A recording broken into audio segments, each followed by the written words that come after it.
Dewald Dempers, wat onlangs as Noord-Kaap se Jongboer van die Jaar aangewys is, het sy boerdery die afgelope 12 jaar van die grond af opgebou. Hy deel vanoggend sy suksesresep op Plaas TV. Then, the 17th annual SA Olive Awards recently took place at Laborie Wine Estate in Paarl. Vittoria Jooste from SA Olive explains how the first round of the judging process works. But first, over to Lisa for the latest agricultural news.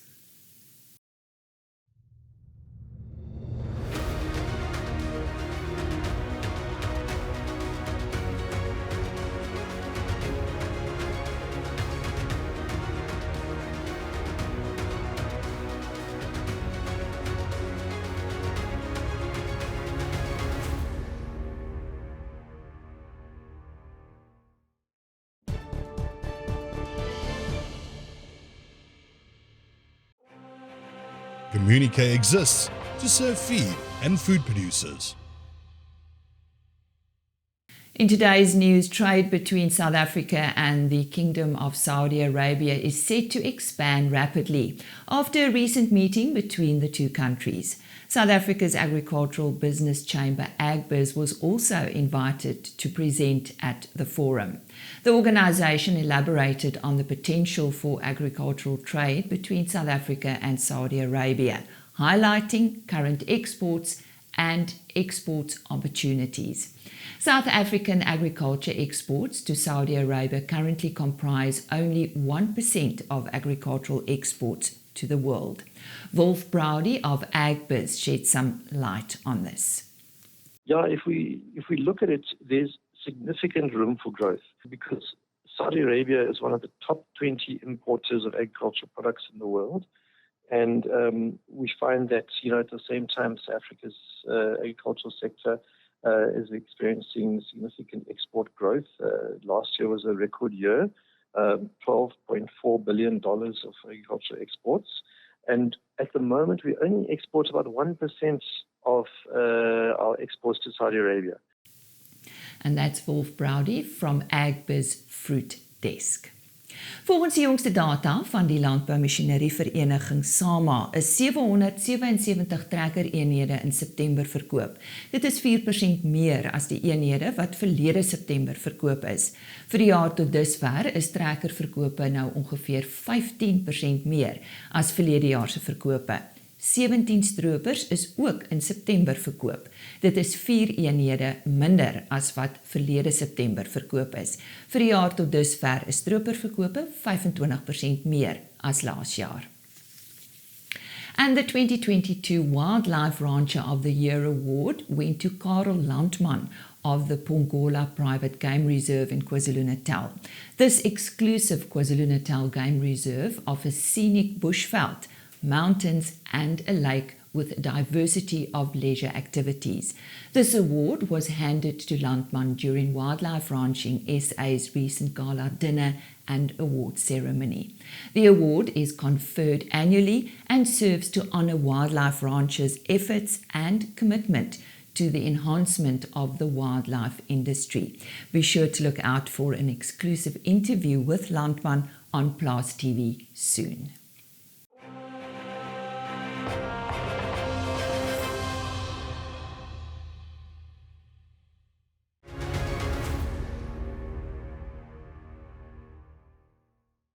Dewald Dempers is aangewys as Noord-Kaap se Jongboer van die Jaar en ek gesels nou graag met hom oor sy boerdery, sy benadering en sy deelname aan hierdie opwindende kompetisie wat jaarliks aangebied word. Dewald, waarom boer jy? Lisa, ja, om te boer is 'n voorreg en van kleins af wou ek nog altyd geboer het en ek sê altyd 'n boer word gebore en nie gemaak nie. En ek het van kleins af met my pa en my ma gevat en saam op die trekkers en was altyd in die lande en dit is net vir my wonderlik om 'n plant in die grond te sit en te sien hoe groei hy. En al jou harde werk wat jy insit en op die einde van die dag dan stroop jy jou produk, jy oes jou produk en baie werk wat jy ingesit het, word hiervoor beloon. En op die einde van die dag, alles en als, dis maar net genade van bo. En dis wat boerdery so wonderlik maak en vir my so 'n spesiale beroep is. Het jy landbou studeer? Nee, Lisa, ek het nie landbou studeer nie. Ek was wel in 'n landbouskool. Ek het gematrikuleer in 2001 en toe is ek na die Pikke toe, Universiteit van Potchefstroom, en daar het ek BCom bemarking geswat en ook maar vir die Pikke rugby gespeel en in 2006 het ek teruggekom Plaas toe en ja, toe het ek maar begin boer. En dit is, ek was nie by ek het nie landbou geswat nie, maar ek het nog altyd landbou is maar in my. Jy is na jou studies terug Plaas toe en vandag het jy jou eie plaas. So vertel vir ons kortliks hoe dit vir jou moontlik was? Ja, Lisa, soos ek nou net gesê het, in 2006 het ek teruggekom Plaas toe. Ek het 'n kontrak gekry by Griekwas om vir hulle rugby te speel. So ek moes nou kies tussen rugby of boerdery en obviously wou ek nog altyd geboer het. En ek het teruggekom in 2006 en ek het by my pa begin werk vir 'n salaris. En so ek het nie net ingestap en alles op skimboord gekry nie. En ja, toe het ek maar van 2006 tot 2010 het ek vir my pa gewerk. En in 2010 het ek 'n geleentheid gekry, daar het grond naby ons opgekom. En toe het Landbank my daai tyd 'n geleentheid gegee om grond te kon koop. Christo Kraft en Tinus van Sail, hulle was toe daai tyd by Landbank en hulle het my gehelp om die grond te kon koop. En ja, my pa het toe vir my borg gestaan by die koöperasie vir 'n oeslening en daai en ek kon toe my eerste grond koop en van daar af als in die lewe gaan maar net oor 'n geleentheid en ek het toe maar 'n geleentheid gekry en ek het net van krag tot krag gegaan. Waarmee het jy begin en waar staan jou boerdery nou? Wel, ek is 'n besproeiingsboer, so hoofsaaklik boer ek gars, mielies, lucerne, saad, haver en pekenneute en groenboontjies. En so maar my hoofvertakking is maar mielies en gars met saad, haver en lucerne wat so tussen 6 en 10% van my boerdery uitmaak. En dan het ek nou maar pekenneute ook. So die grootste faktor is maar mielies en gars waarmee ek boer en dit is maar die hoofvertakking waarmee ek boer. Dan het jy ook aandele in 'n wildsplaas? Ja, die wildsplaas het ons in 2019 het ons gekoop. So ons moet altyd probeer om te diversifiseer, nie al jou eiers in een mandjie te hê nie. En die wildbedryf het ons nou maar 'n kruin bereik in 2015. Dit was amper soos 'n trein, 'n mens wil in en jy wil in, maar jy kan nie in nie. En ja, toe 2017 het die pryse goeders geval en ons het 'n geleentheid gekry om in 2019 'n wildsplaas te koop naby Alkou. Die plaas se naam is Wolwefontein. En daai plaas is omtrent so 8000 hektaar groot, waarvan ons 54 verskillende wildspesies op het, waarvan dit was my pa se groot droom, dit was sy liefde wat hy nog altyd wou gehad het. En my pa is laas jaar oorlede aan COVID, en ek en my broer toe na die plaas nou geërf om die helfte, so ek en hy bestuur dit ook nou om die helfte. So ons het nou, soos ek gesê het, 54 verskillende wildspesies van buffels tot rouens, suiwels, renosters, wat ons maar nou daar hardloop en dan Albert Botes is ons plaasbestuurder daarso, so hy bestuur die hele plaas vir ons van daai kant af. En dis steeds nie al nie. Vertel ons van jou belang in lugvaart. Ja, ek het nog altyd 'n liefde gehad vir vlieg. Ek het self in 2018 het ek my helikopterlisensie gedoen, so ek vlieg helikopter en ja, in 2018 het 'n geleentheid oor my pad gekom en ek en meneer Herman Bosman wat my vernoot is in proume en lugbespuiting het toe in 2018 in die besigheid begin en ek het net eendag stil gesit en kyk hoe om nog te diversifiseer. En ja, het ek en Herman hande gevat. Ek sê altyd, ek het ons in die lig gekry en hy moet ons in die lig hou. En van 2018 af het ons gegroei. Ons het met 1 vliegtuig begin en ons het ons tweede vliegtuig gekoop in 2020 en so het ons nou uitgebrei tot by 3 vliegtuigens en ons het laas jaar al ons ou vliegtuigens ingeruil wat ons toe opgradeer het na groter vliegtuigens toe, na 502 XP's toe wat 65 hektar vragte kan vat. En ja, nou huidiglik doen ons Sasol, Parys, Welkom, Tennis in Wildfontein, Hoopstad en die Schweizer area. En dan in besproeiings doen ons nou hier in die Valas besproeiingsskema, Christiana, Baaklie en Modderrivier. En ja, ek wil ook net die geleentheid gebruik maak om vir al ons kliënte baie dankie te sê vir die loyale ondersteuning. En ek hoop ons kan in die toekoms van Promen se kant af vir julle nog uitstekende diens lewer en nogmaals dankie vir julle loyaliteit en ondersteuning by Promen Ligbespuiting. Wat voeg waarde by tot jou boerdery, Dewald? Ja, Lisa, daar is soveel faktore wat waarde toevoeg tot my boerdery.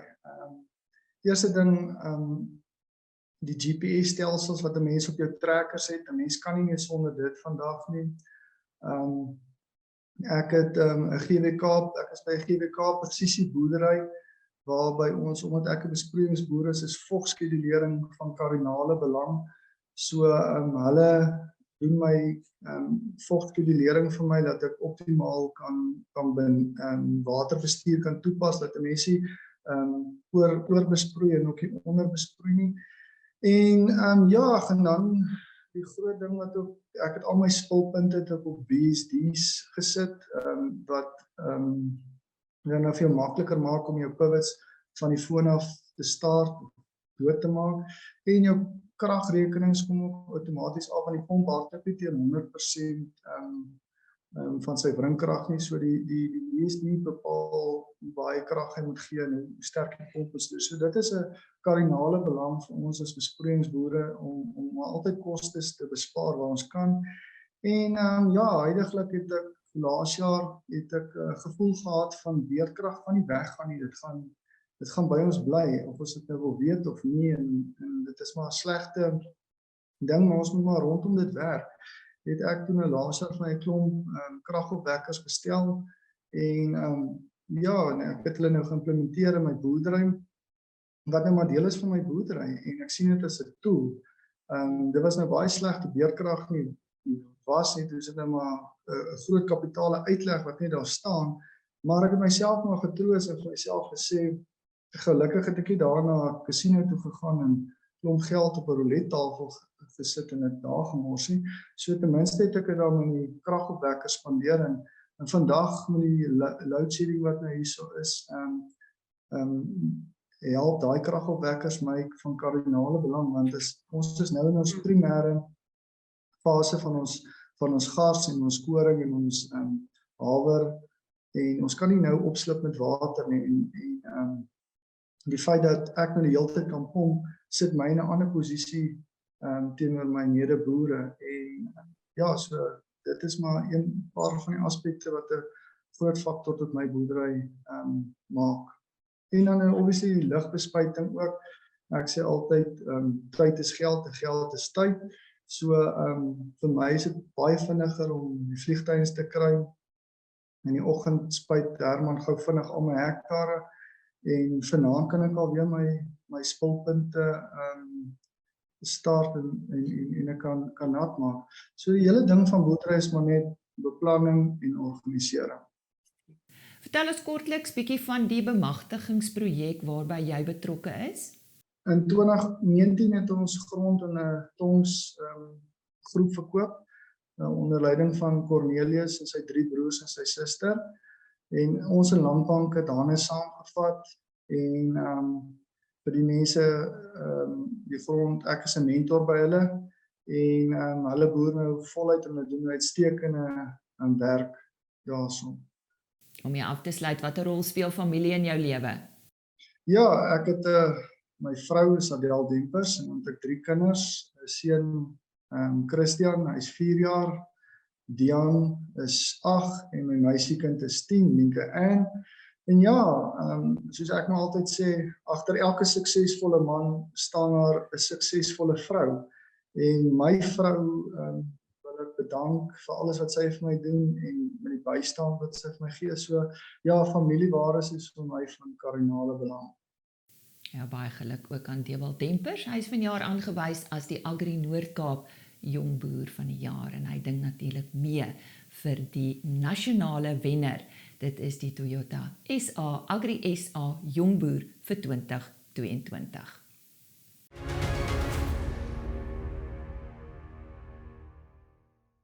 Syngenta, bringing plant potential to life.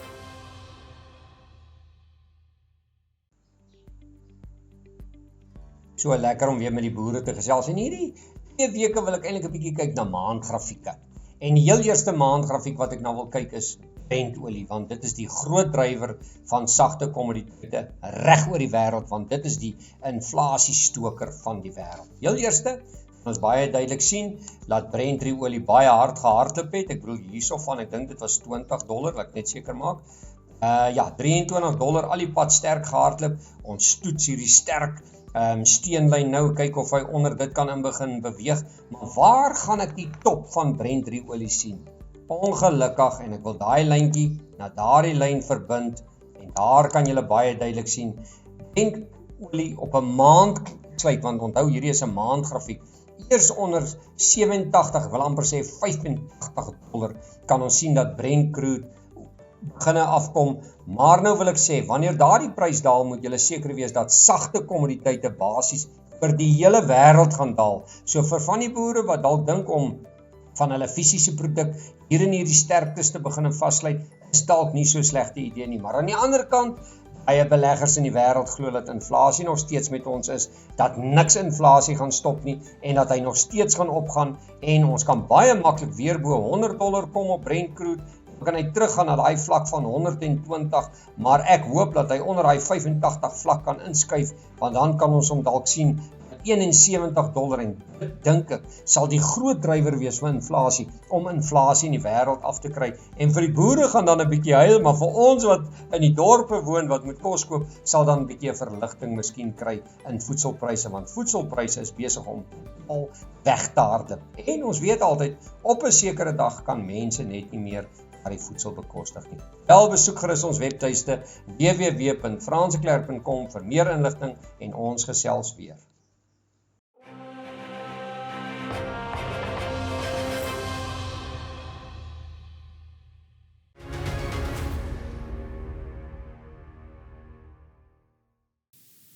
And now for our focus on the olive oil industry in South Africa. And joining me is the CEO, Vittoria Jooste.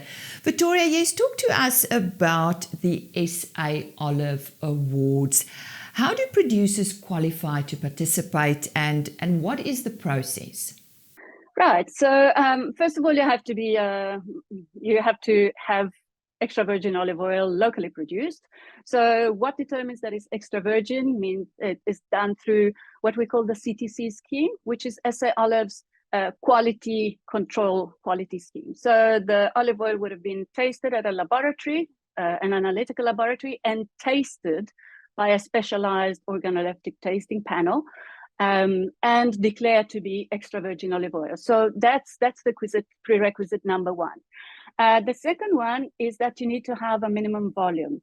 And that is because, especially for two reasons. One is because, we create interest and attention, and there's anticipation from the consumers and expectation to find those award-winning olive oils on the shelves. And if a producer doesn't have sufficient production, then it will be very difficult to supply those oils in the required volumes to the retailers. And also there is a follow-on to the SA Olive Awards, which were held earlier in September, and that's called the ABSA Top 10 Olive Oil Awards. And so there is a further tasting and selection that takes place of only the top scoring award winners, so all gold medal winners, and out of that, 10 are selected for the top 10 award, a red seal that goes in the bottle. So again, the volume has to be sufficient to be able to satisfy those further requirements. I'm thinking, whether we should introduce a little garagiste type of award for next year, just to give encouragement to those producers who have made a beautiful oil. Maybe it's their first, but they don't yet have the volume, just to tell them that, they're on the right track. They're doing the right thing. They must persevere. And our medals are gold, silver, and bronze. And we always keep reminding our producers that, bronze is a medal. It's a very good medal. And, if your oil wasn't worthy of a medal, it wouldn't have won one. So, but there's still some differences of opinion out there. But anyway, as you said, that's the highlight of the year. Who are the judges? They change every year. By that, I mean that we typically bring in a panel leader from abroad, from another olive oil producing country, and we try to rotate that. So typically a panel leader will come out for 2 years in a row. And under the panel leader sits a group of judges, and some of them are local. So they would be part of SA Olive's regular tasting panel.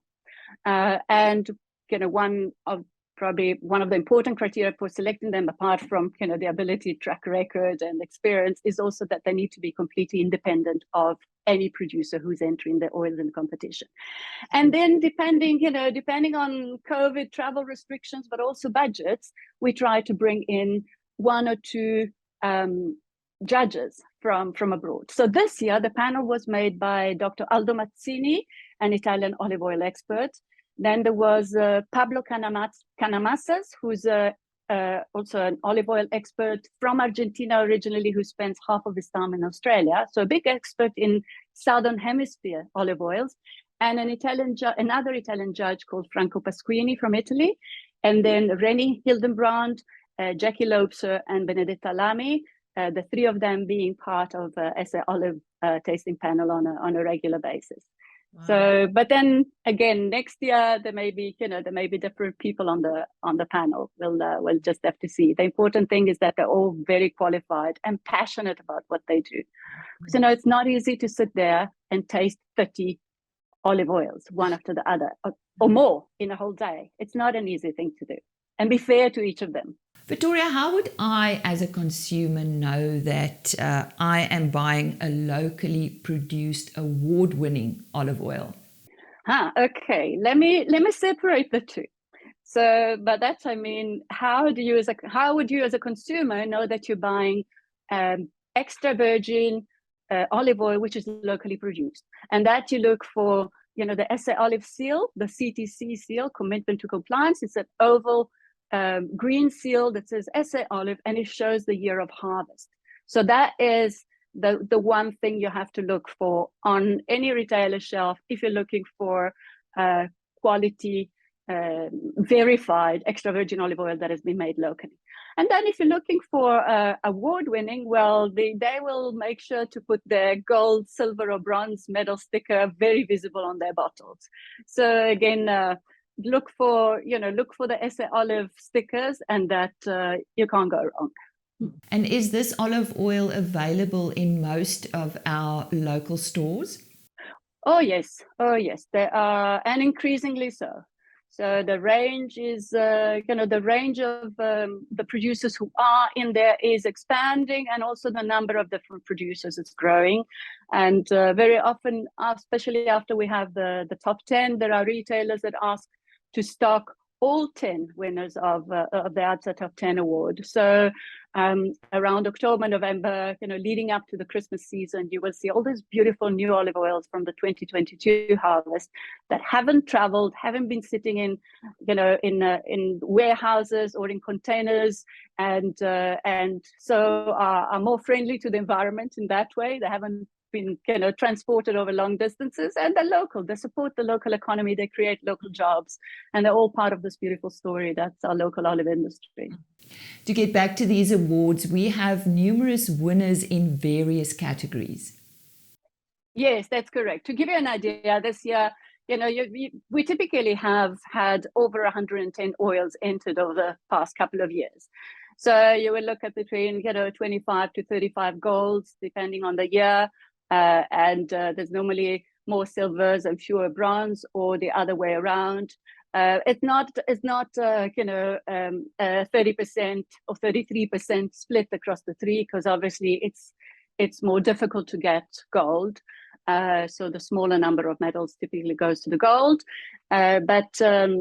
Yeah, I wouldn't want to be unfair and forget to mention any of them. So I can provide you the list from a winner's booklet, and maybe you can you can take a look at that and share it. And that was the CEO of SA Olive, Vittoria Jooste. Join us again soon for more on the SA olive industry as far as our exports are concerned and what SA olive means to the producer.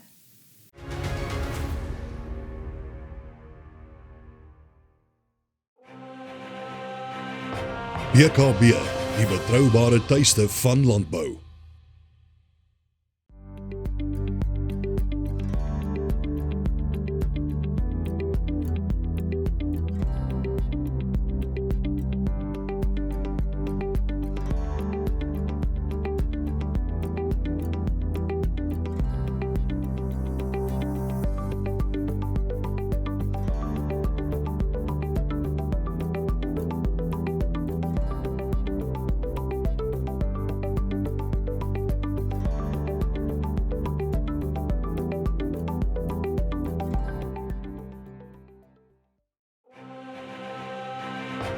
BKB, the trusted home of agriculture.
Elanco, we are driven by our vision of food and companionship enriching life.